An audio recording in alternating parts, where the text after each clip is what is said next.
Hello friends, स्वागत है आपका अगस्त्य क्लासेस में। मैं शालू रानी। हम ये पढ़ रहे थे ऊष्मा और ताप। ये हमने कर लिया था, ऊष्मा अलग से करा था और ताप अलग से करा था। अब हम इसमें कुछ और पॉइंट है उनको देख लेते हैं आज, फिर बाकी का आगे देखेंगे। जैसे ऊष्मा का कुछ वस्तुओं में से चालन हो जाता है और कुछ में से नहीं होता। तो जिसमें से चालन होता है वो चालक वस्तु कहलाती है और जिसमें से चालन नहीं होता वो कुचालक कहलाती है।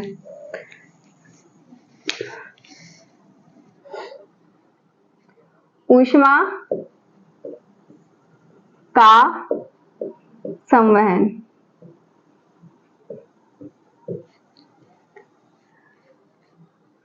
जिसमें से होएगा वो सुचालक और जिसमें से नहीं होगा वो कुचालक।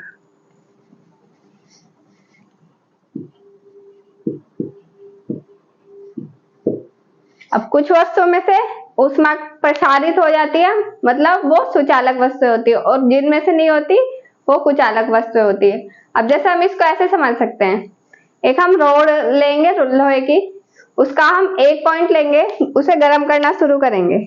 जैसे ये हमारे पास रोड है, ये हमने यहाँ पे गर्म करना शुरू करा, इसको ये बर्नर जला के इसको गर्म किया। तो जब हम इसको गर्म कर रहे हैं तो इस इधर वाले पॉइंट पे से गर्म कर रहे हैं, लेकिन वो धीरे धीरे इधर से भी गर्म होने लग जाती है। इसका मतलब इसमें ऊष्मा का संचरण हो रहा है, इसमें ऊष्मा प्रसारित हो रही है, इधर की तरफ फैल रही है वो। तो ये ऊष्मा की इसमें प्रसारित हो रही है, तो ये ऊष्मा का सुचालक होगा। और जिसमें नहीं होती, जैसे लकड़ी होती है, लकड़ी को अगर गर्म करे जलने से कम थोड़ा सा, मतलब वो जलनी नहीं चाहिए, इतनी गर्म करो उसको कि वो जले ना, तो ऊष्मा उसमें एक पॉइंट से दूसरे पॉइंट पे नहीं जाएगी। जैसे इसको हम लकड़ी का ही टुकड़ा मान लेते हैं, अगर हम इसको इधर से गर्म कर रहे हैं तो इसमें ये ऊष्मा इधर नहीं जाएगी, मतलब ये हीट इधर नहीं जाएगी और ये इधर से गर्म नहीं होगा।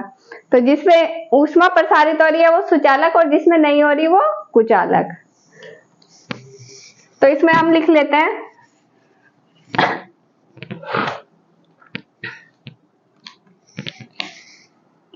वे पदार्थ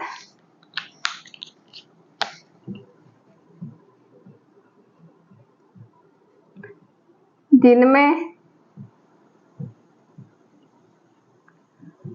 ऊष्मा का संचरण होता है सुचालक कहलाते हैं। जिसमें ऊष्मा का संचरण होता है सुचालक कहलाते हैं।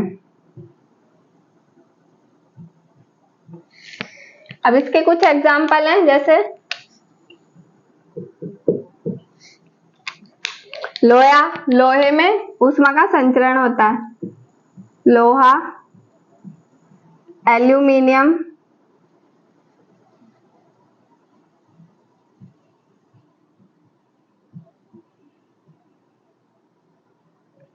सिल्वर, सिल्वर जो चांदी होती है, सिल्वर,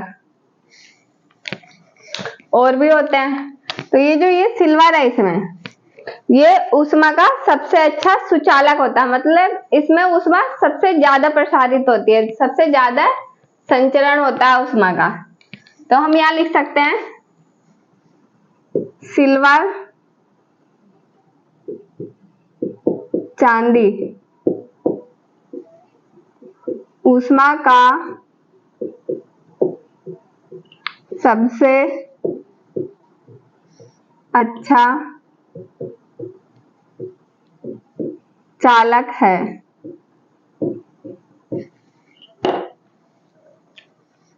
जो सिल्वर होती है, चांदी, उसमें सबसे ज्यादा ऊष्मा प्रसारित होती है, ऊष्मा संवहन होता है, इसमें संचरण, ऊष्मा का संचरण सबसे अच्छा चांदी में होता है। तो चांदी के तार बनाए जा सकते हैं। अगर जैसे हम देखें, ये जो चांदी है, इसमें ऊष्मा और विद्युत धारा दोनों का ही सबसे अच्छा संचरण होता है। तो हम ये जो हमारे लाइट के तार लगे रहते हैं पोल पे, चांदी के भी तो बना सकते हैं, लेकिन वो चांदी के इसलिए ही नहीं बनते क्योंकि उनको पब्लिक चोरी करके ले जाएगी। तो चांदी के बनाएंगे तो सब ले जाएंगे उनको, इसलिए चांदी के नहीं बनाते। लेकिन ये सबसे अच्छा सुचालक होता है ऊष्मा और विद्युत धारा का। अब कुचालक क्या होंगे? वे पदार्थ जिनमें ऊष्मा का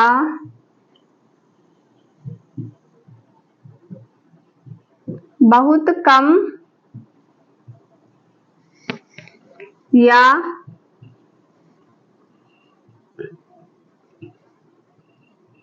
ना के बराबर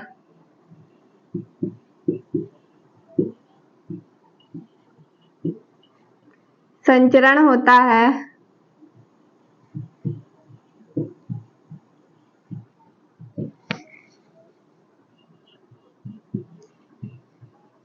ऊष्मा के कुचालक कहलाते हैं।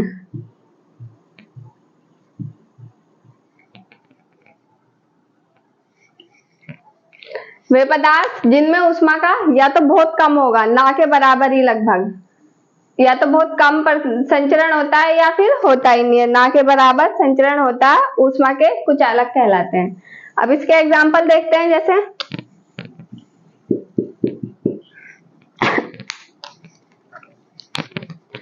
लकड़ी, कांच, रबड़, वायु, प्लास्टिक, ये सब ऊष्मा के कुचालक होते हैं। लकड़ी में से भी ऊष्मा पर संचरण नहीं होता, ऊष्मा एक पॉइंट से दूसरे पॉइंट पे नहीं जाएगी। कांच में भी नहीं होता, कांच के जैसे कप देखे होंगे आपने, बहुत कम होता है उसमें, कप वो बहुत कम गर्म होते हैं। जैसे गिलास में अगर हम चाय करते हैं तो बहुत ज्यादा गर्म लगेगा, और उसी चाय को अगर हम कप में करते हैं तो वो बहुत कम गर्म लगता है। इसका मतलब कांच में भी ऊष्मा प्रसारित नहीं हो रही।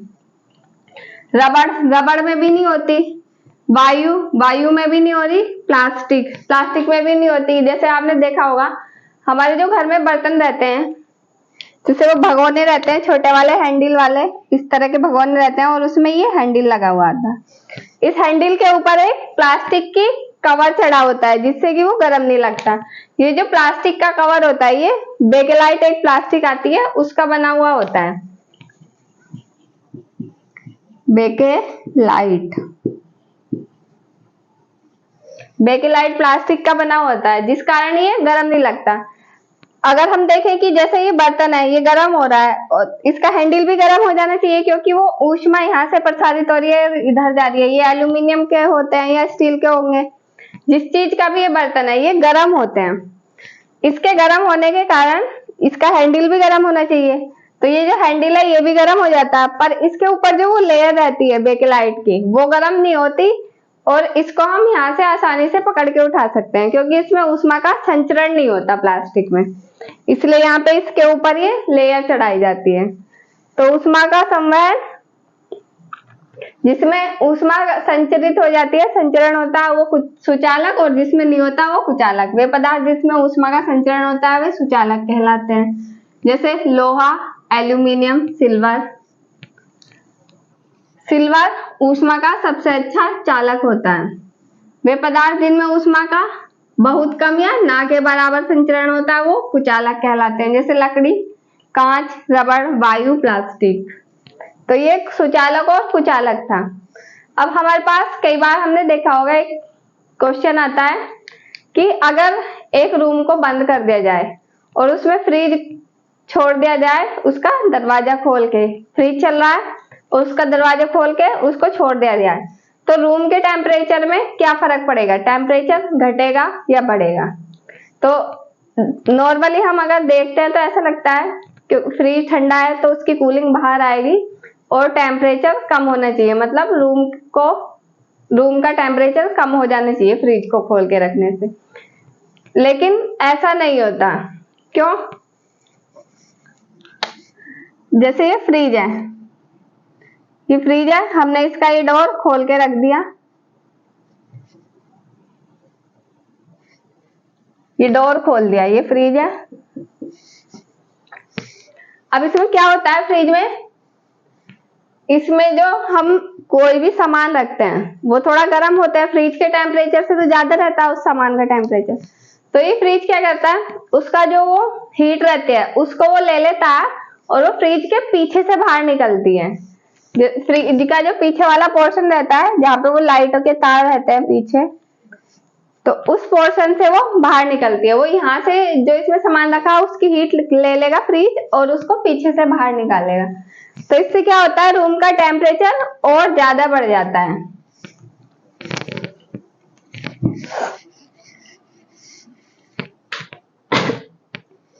रूम का टेम्परेचर बढ़ जाएगा। तो हम यहाँ लिख सकते हैं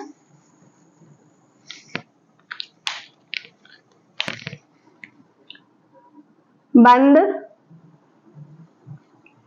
कमरे में फ्रिज को खोलकर छोड़ने से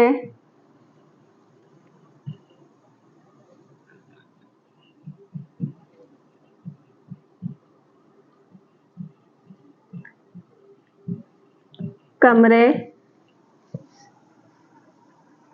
के ताप में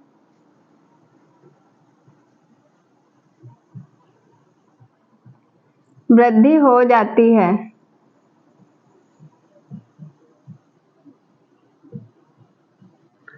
क्योंकि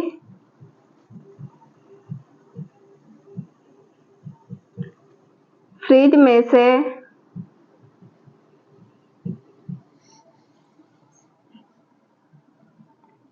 ऊष्मा बाहर निकलती है।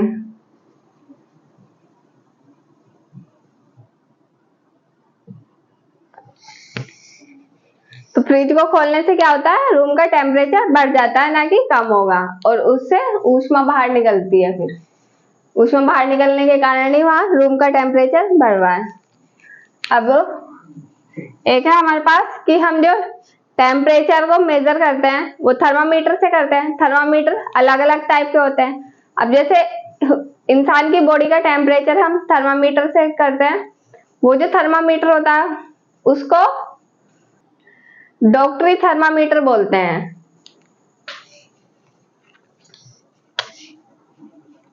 थर्मामीटर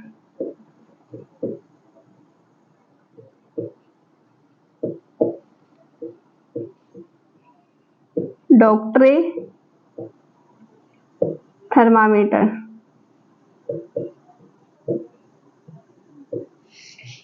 जो डॉक्टरी थर्मामीटर होता है ये 35 से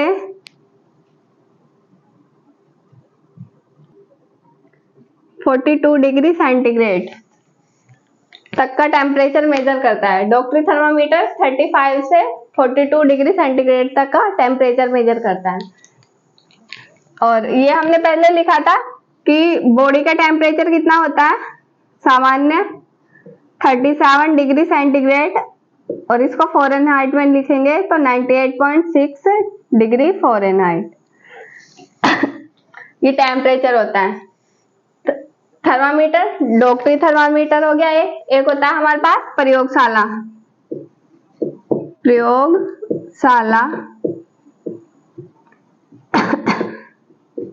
थर्मामीटर।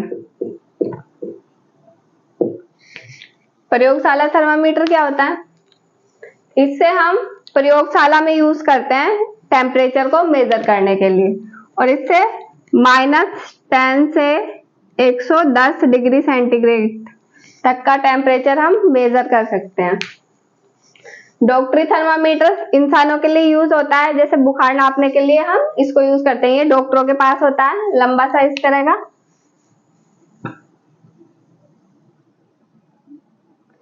इस तरह का होता है, इसमें रीडिंग बनी हुई होती है और इसमें पारा होता है, जिससे कि हमें पता लगता है ये पारा जब हम इसको यूज करते हैं, जैसे मुंह में लगाएंगे टंग के नीचे, तो टेम्परेचर बढ़ने से ये पारा ऊपर जाता है, तो ये जहां तक जाता है उस वहीं तक टेम्परेचर होता है हमारा। तो इसको देख के हम टेम्परेचर का पता लगा सकते हैं। प्रयोगशाला थर्मामीटर प्रयोगशाला में यूज होता है। प्रयोगशाला में किसी भी जैसे हम एक्सपेरिमेंट करते हैं उसका टेम्परेचर मेजर करना होता है हमें, तो हम प्रयोगशाला थर्मामीटर को यूज करते हैं।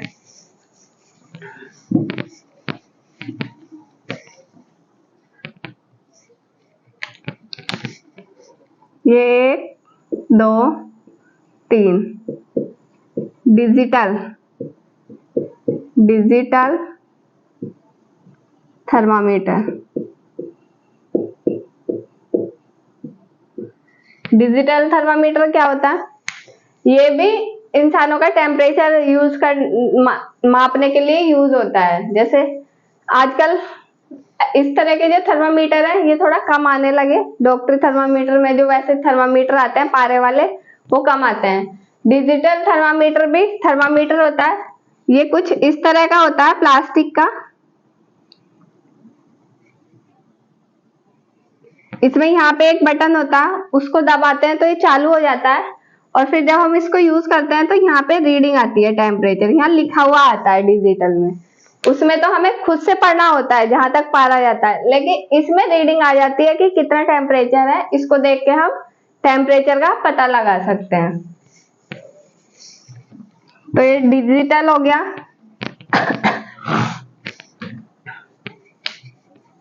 फोर्थ होता है अल्कोहल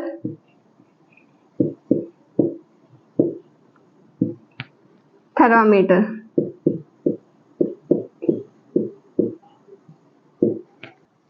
अल्कोहल थर्मामीटर ये क्या होता है? जैसे बहुत ज्यादा ठंडी जगह पे हमें थर्मामीटर ले जाना है तो हम डॉक्टरी थर्मामीटर को नहीं ले जा सकते क्योंकि ये -38 डिग्री पे जम जाता है पारा, क्योंकि इसमें पारा रहता है। पारा वो -38 डिग्री पे जम जाता है, 38 या 39 के आसपास।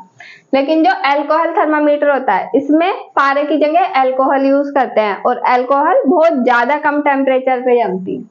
तो अल्कोहल थर्मामीटर इसमें अल्कोहल यूज करते हैं बहुत कम ताप पर जमती है।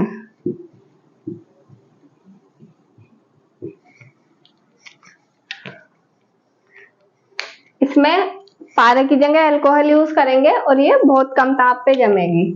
फिफ्थ है गैस थर्मामीटर। गैस थर्मामीटर में क्या होता है? इसमें गैस यूज करते हैं। जैसे यहाँ पे इसमें पारा यूज कर रहे हैं टेम्परेचर नापने के लिए, यहाँ अल्कोहल यूज कर रहे हैं, इसमें गैस यूज करेंगे। Gas use. तो ये 5 तरह के थर्मामीटर है: डॉक्टरी थर्मामीटर, प्रयोगशाला thermometer, digital thermometer, alcohol thermometer और गैस थर्मामीटर। अब ये जो डॉक्टरी थर्मामीटर है इसमें पारा यूज होता है, तो इस पारा की कुछ प्रॉपर्टियां होती हैं वो लिख लेते हैं कि वो पारा किस लिए यूज होता है।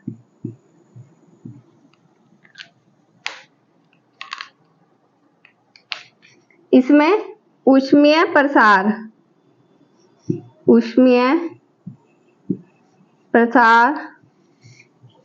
का गुण अधिक। ऊष्मीय प्रसार मतलब जैसे ये गर्म होता है तो पारा ऊपर की तरफ चढ़ने लगता है, मतलब फैलने लगता है, ऊपर की तरफ जाएगा तो उसका ऊष्मीय प्रसार अधिक होता है। दूसरा ऊष्मीय चालकता अधिक। ऊष्मीय चालकता अधिक होती है मतलब ऊष्मा की जो ऊष्मा है उसका संवहन इसमें अधिक होता है। थर्ड है कांच पर चिपकता नहीं। थर्ड है कांच पे चिपकेगा नहीं। जैसे ये थर्मामीटर होता है हमारे पास, अब जैसे यहाँ इसमें पारा है, जब हम इससे टेम्परेचर मेजर करते हैं तो किसी हॉट जगह पे लगाएंगे, इसको टेम्परेचर मेजर करेंगे, और जैसे ही इसको हॉट जगह पे लगाएंगे तो ये पारा भी गर्म हो जाएगा। गर्म होने के कारण ये फैलेगा, तो इसका ऊष्मीय प्रसार अधिक होता है। ऊष्मीय चालकता भी अधिक होती है क्योंकि इसमें चालन हो रहा है ऊष्मा का। कांच पे चिपकता नहीं है, जब ये ऊपर जाएगा, अब ये थर्मामीटर तो कांच का होता है, अगर ये इसकी दीवारों से चिपक जाएगा साइडों में, ये जो इसकी दीवार है यहाँ पे अगर ये चिपक जाएगा तो इस पे घर्षण लगेगा, और ये जो इसे यहाँ से ऊष्मा मिल रही थी नीचे से, वो कुछ एनर्जी इसकी घर्षण को कम करने में यूज हो जाएगी, तो उससे हम सही टेम्परेचर को मेजर नहीं कर पाएंगे। तो इस कारण अगर ये कांच पे चिपकता नहीं है, इससे ये अच्छे से टेम्परेचर को मेजर कर पाता है, तो ये कांच पे चिपकता भी नहीं है।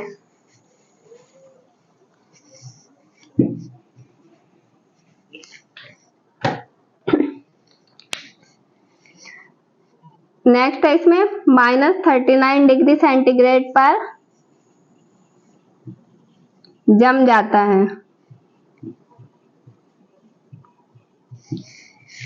मतलब -39 डिग्री सेंटीग्रेड पे जम जाएगा, इससे कम या इतना टेम्परेचर होगा तो ये जम जाएगा, उससे ऊपर ये लिक्विड में ही रहेगा। तो ये इसके कुछ गुण थे पारे के। उसमें प्रसार का गुण अधिक होता है, उसमें चालकता अधिक होती है, और ये कांच पे नहीं चिपकता, कांच पे चिपकेगा तो घर्षण लगेगा और उससे ये सही से टेम्परेचर मेजर नहीं कर पाएगा। -39 डिग्री सेंटीग्रेड पे ये जम जाता है। अब हम ये देख लेते हैं ऊष्मा संचरण की विधियां। ऊष्मा का जो संचरण होता है वो किस किस विधि से होता है। जैसे ये 3 विधियों से होता है, चालन, संवहन और विकिरण। चालन को इंग्लिश में कंडक्शन बोलेंगे, संवहन को कन्वेक्शन और विकिरण को रेडिएशन। तो इनको समझ लेते हैं पहले। जैसे ये चालन है, चालन जो होता है, जो ठोस पदार्थ होते हैं उनमें ही होता है, जिनके कण इधर उधर गति नहीं कर सकते, बस थोड़ा सा उनमें वाइब्रेशन तो हो सकता है लेकिन वो गति नहीं कर सकते। जैसे हमारे पास लोहा होता है, अगर हम इसको गर्म करते हैं, इसका एक पॉइंट गर्म करते हैं लेकिन उसका दूसरा पॉइंट भी गर्म हो जाता है, इसके कण आपस में गति नहीं कर रहे, उसके बाद भी इसका दूसरा पॉइंट गर्म हो जाता है। वो कैसे होता है? इसमें ऊष्मा का संचरण चालन विधि से होगा, ठोसों में चालन विधि से होता है। जैसे हमने यहां से गर्म किया, ये यहां से गर्म किया, अब इसके जो पार्टिकल हैं वो इस तरह से हैं,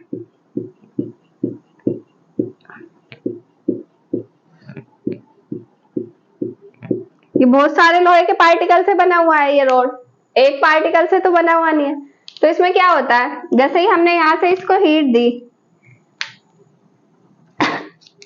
इसका जो ये फर्स्ट वाला पार्टिकल होगा, जैसे ये गर्म होता है तो ये अपनी जगह से हिलने की कोशिश करता है, तो क्योंकि ये फ्री नहीं है तो ये गति तो कर नहीं सकता, क्योंकि ये ठोस है, ठोस में इसके कण गति नहीं कर सकते, लेकिन इनमें थोड़ा सा वाइब्रेशन होता है। तो वाइब्रेशन होगा तो क्या होगा, जैसे ये कण है, एक इधर है और एक इधर है, ये वाला कण जो है ये गर्म हुआ तो ये क्या करेगा, थोड़ा सा इसमें वाइब्रेशन होगा, तो ये पहले इधर जाएगा फिर इधर जाएगा, इस तरह से ये इनसे टच हो जाएगा, इधर गया तो इससे टच हो गया, फिर वापस इधर आया तो इससे भी टच होगा। तो इसको जो ऊष्मा दी गई थी इस वाले कण को, वो इसमें भी चली जाएगी थोड़ी सी, जब ये इधर जाएगा तो इसके पास ट्रांसफर हो जाएगी, इधर आएगा तो इसके पास ट्रांसफर हो जाएगी। तो इस तरह से ये कण गर्म हो जाते हैं। अब जैसे ये आगे वाला कण है, ये गर्म होएगा तो ये भी फिर इसमें वाइब्रेशन होएगा, ये थोड़ा इधर उधर गति मूव करेगा, ये तो ये इधर करेगा, तो इस तरह से ये वाला कण भी गर्म हो जाएगा। तो इस तरह से आगे के कण गर्म होते जाते हैं इससे। तो ये ठोस में ये वाला पॉइंट गर्म करा हमने और ये भी गर्म हो गया, तो वो किस कारण से हो रहा है, इसमें चालन द्वारा ऊष्मा का संचरण हो रहा है। तो ठोसों में चालन किस में होता है, ठोस में। अब सेकंड है ये संवहन। संवहन किस में होगा, द्रव और गैस में संवहन की क्रिया होती है। जैसे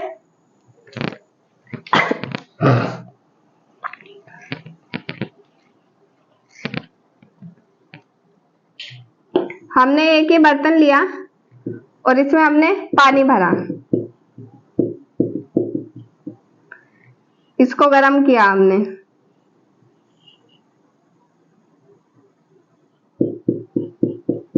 जब हम इसको गर्म कर रहे हैं तो इसके जो नीचे वाले पार्टिकल हैं वो गर्म होंगे, गर्म होके ठंडे हो, गर्म होके वो थोड़े हल्के हो जाते हैं, उनकी डेंसिटी कम हो जाती है। जब वो हल्के हो जाएंगे तो हल्के कण ऊपर चले जाएंगे और भारी वाले नीचे आ जाएंगे। गर्म होने से हल्के कण फिर ऊपर जाएंगे, भारी नीचे। कोई भी वस्तु है, जैसे हम पानी में कोई वस्तु डालते हैं तो जो भारी रहती है वो नीचे डूब जाती है और हल्की तैरती रहती है ऊपर। मतलब जिसकी डेंसिटी ज्यादा होती है वो नीचे बैठ जाती है और जिसकी डेंसिटी कम होती है वो ऊपर चली जाती है। तो ऐसा इसमें होता है, जो से कण गर्म होंगे उनकी डेंसिटी कम हो जाएगी, डेंसिटी कम होने से वो ऊपर चले जाएंगे, हल्के हो जाएंगे। और जो कण भारी है ऊपर वाले, वो ठंडे भी है और भारी भी है, वो नीचे आ जाएंगे, तो वो भी गर्म हो जाएंगे फिर। तो इसमें ये पूरा पानी फिर गर्म हो जाता है। तो ये किससे गर्म हो रहा है? संवहन द्वारा। संवहन की क्रिया किसमें होती है? द्रव और गैस में। द्रव और गैस में संवहन की क्रिया होती है। अब थर्ड है ये विकिरण। विकिरण किसमें होता है?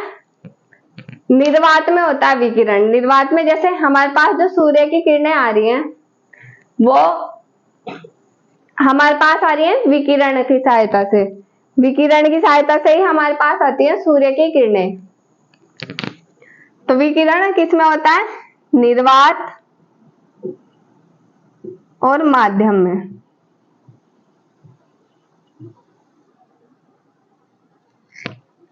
तो चालन ठोस में होगा, संवहन की क्रिया द्रव और गैस में होगी और विकिरण निर्वात और माध्यम में होगा। अब ये हम इनकी थोड़ी सी डिटेल लिख लेते हैं कि इनमें डिटेल से क्या होगा। अब इसके बारे में हम देख लेते हैं, ये लिखा है मैंने। उसमें संचरण की विधियां 3 थी, चालन, संवहन और विकिरण, ये समझा दी। इनको देख लेते हैं। इसमें थोड़ा सा लिखा, वह प्रक्रम जिसमें ऊष्मा किसी वस्तु के गर्म सिरे से ठंडे सिरे की ओर गति करती है। ऊष्मा किसी कोई भी वस्तु है, उसका एक सिरा गर्म है एक ठंडा, तो गर्म सिरे से ठंडे सिरे की ओर गति करेगी। यह गति करती है या स्थानांतरित होती है, चालन कहलाता है। एक सिरे से दूसरे सिरे पे जा रही है। इसमें पदार्थ के कण स्वयं ऊष्मा लेकर गति नहीं करते बल्कि अपने स्थान पर ही कंपन करते हैं। ठोसों में ऊष्मा संचरण चालन द्वारा होता है। ठोसों में जो ऊष्मा का संचरण होता है वो चालन विधि द्वारा होता है। ठोस में चालक आते हैं, चालक जो धातु होते हैं, धातु ही चालक होते हैं। इसका एग्जांपल है जैसे लोहे की छड़ का एक सिरा गर्म करने पे इसका दूसरा सिरा खुद ही गर्म हो जाता है। सेकंड है संवहन। इसमें पदार्थ के कण स्वयं एक स्थान से दूसरे स्थान पर जाकर ऊष्मा पहुंचाते हैं। जैसे मैंने पानी का एग्जांपल बताया था, नीचे वाले कण गर्म हो रहे थे और फिर वो ऊपर जा रहे थे। लेकिन चालन में ऐसा नहीं होता, कण बस एक जगह से कंपन करते हैं, वो ज्यादा दूर नहीं जाते। लेकिन इसमें पूरा कण गर्म होने के बाद एक स्थान से दूसरे स्थान पे चला जाता है संवहन में। यह संचरण तरल, तरल में द्रव और गैस दोनों आते हैं, में होता है। जैसे पानी गर्म करना, पानी के कण गर्म होकर ऊपर चले जाते हैं। घरों में रोशनदान ऊपर बनाना, घरों में जो रोशनदान होता है ऊपर, वो ऊपर इसलिए बनाए जाते हैं क्योंकि जब हम सांस लेते हैं तो हमारी सांस में गर्म हवा बाहर निकलती है। अब वो गर्म हवा ठंडी होती है, वो ऊपर चली जाती है। जो गर्म हवा होती है वो ठंडी हो, गर्म हवा हल्की होती है। जो गर्म हवा निकाल रहे हैं हम सांस में वो हल्की होती है, तो वो ऊपर चली जाती है और भारी हवा नीचे रहती है। वो ऊपर जाके फिर रोशनदान से बाहर निकल जाती है, तो इसलिए घरों में रोशनदान ऊपर बनाए जाते हैं। थर्ड है विकिरण। विकिरण निर्वात और माध्यम में होता है, इस विधि से होता है। इसके ये एग्जाम्पल है, सूर्य के प्रकाश का धरती पर आना। जो सूर्य का प्रकाश धरती पे आ रहा है वो विकिरण विधि द्वारा आ रहा है। संचरण की सबसे तीव्रतम विधि है। संचरण की 3 विधि है, चालन, संवहन और विकिरण। तो सबसे तीव्रतम जो संचरण हो रहा है वो सूर्य का प्रकाश धरती पे जो आ रहा है वो ही सबसे तीव्र हो रहा है। बादलों वाली रातों का अधिक गर्म होना। जो बादलों वाली रात होती है वो अधिक गर्म होती है। वो क्यों? जैसे दिन में सूर्य से जो किरणें आती हैं वे धरती तक आएंगी, वो आ तो जाती है वापस, लेकिन बादल होने के कारण वो वापस नहीं जा पाती। तो वहां से सूर्य से धरती तक आ जाएंगी, लेकिन बादल के कारण वे वापस नहीं जा पा रही, इसलिए वहां का जो एटमॉस्फेयर है वो गर्म हो जाता है। बादलों वाली रातों का अधिक गर्म होना, तो वो गर्म रहता है। फिर हीटर से हीट पहुंचना। जब हम हीटर चलाते हैं तो हम तक हीट जो आती है वो भी विकिरण विधि द्वारा आती है। काली वस्तुएं अधिक गर्म होती है। जो काली वस्तुएं होती है वो अधिक गर्म होती है क्योंकि ये ज्यादा हीट को एब्जॉर्ब करती है, तो इसलिए ये अधिक गर्म होती है। एक क्वेश्चन आता है इसमें, वो मैंने पीछे भी करवा दिया वैसे, पर वो थोड़ा सा घुमा के पूछा जाता है। ये विकिरण वाला तो 2-3 बार आ चुका है, इसको तो अच्छे से देख लेना, इसके कौन कौन से एग्जाम्पल हैं, और बाकी ये भी आ जाते हैं।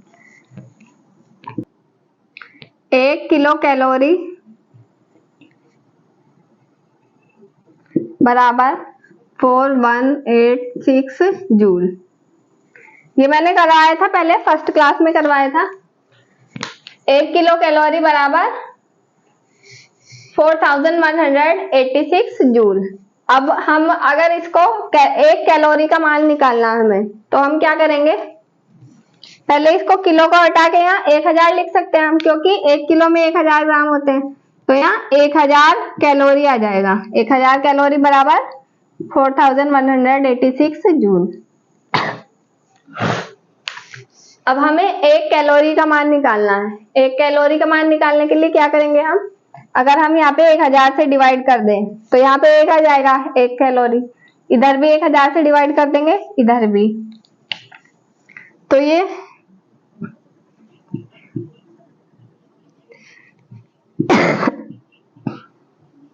4186 अपॉन 1000,